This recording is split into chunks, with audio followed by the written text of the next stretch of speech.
नमस्कार दोस्तों, स्वागत है आप सभी को मेरे YouTube channel real Nepal tutorials में। आज मैं लेकर आया हूँ 2025 की सबसे रहस्यमयी और जोश से भरी फिल्म कांतारा चैप्टर 1 का पूरा एक्सप्लेन और रिव्यू। दोस्तों, ये फिल्म कांतारा मूवी का प्रीक्वल है, यानी उस कहानी से पहले की कहानी है। इसमें बताया गया है कि देवता और इंसान के बीच का वो पवित्र रिश्ता कैसे शुरू हुआ था और कांतारा की धरती पर धर्म और अधर्म के बीच वो महान युद्ध क्यों हुआ था। फिल्म की सिनेमेटोग्राफी, म्यूजिक और इमोशन जितने ज़बरदस्त है कि आपको लगेगा कि आप खुद को इस रहस्यमय जंगल में मौजूद हो। अगर आपने थिएटर में नहीं देखी तो अब कोई बात नहीं है, वीडियो आपको पूरी कहानी महसूस करा देगा। अगर आपने नहीं देखी तो जाके देख सकते हैं, अभी फिल्म लगी हुई है। और अभी तक आपने मेरे चैनल को सब्सक्राइब नहीं किया तो प्लीज़ इसे जल्दी से सब्सक्राइब कर दीजिए ताकि आपको इसका नोटिफिकेशन हमेशा मिलती है।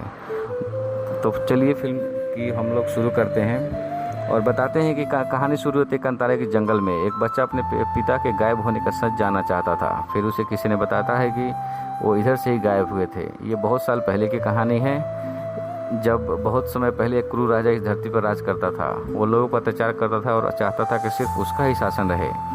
कुछ ग्रामीण और रहस्यमय पत्थर मिलता है जिनमें दिव्य शक्ति होती है और राजा को गुस्से में आकर उन सबको मार देना पड़ता है। फिर आता है मैकारा नाम का बुढ़ा आदमी जो इस कहानी का आत्मा है। राजा जंगल में आग लगाता है, लेकिन उसी क्षण भगवान देव प्रकट होते हैं।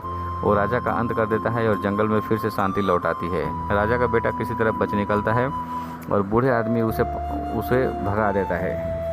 वर्षों बाद वही वंशज चंद्रशेखर राजा बनता है और फिर वही अत्याचार दोहराता है।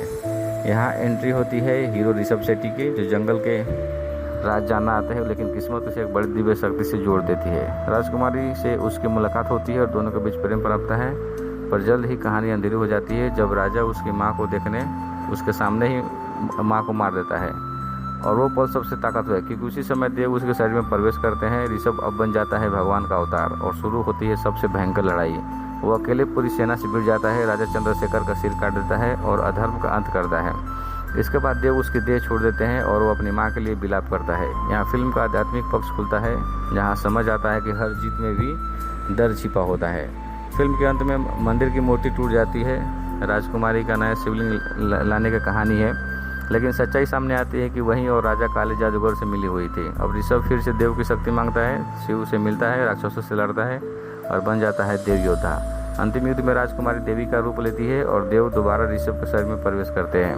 वो दोनों को मार देता है, धर्म की विजय होती है और अधर्म का अंत। कहानी वहीं लौटती है जहाँ एक बच्चा पूछता है ये कुआं कहाँ गया, और जवाब आता है ये कवि।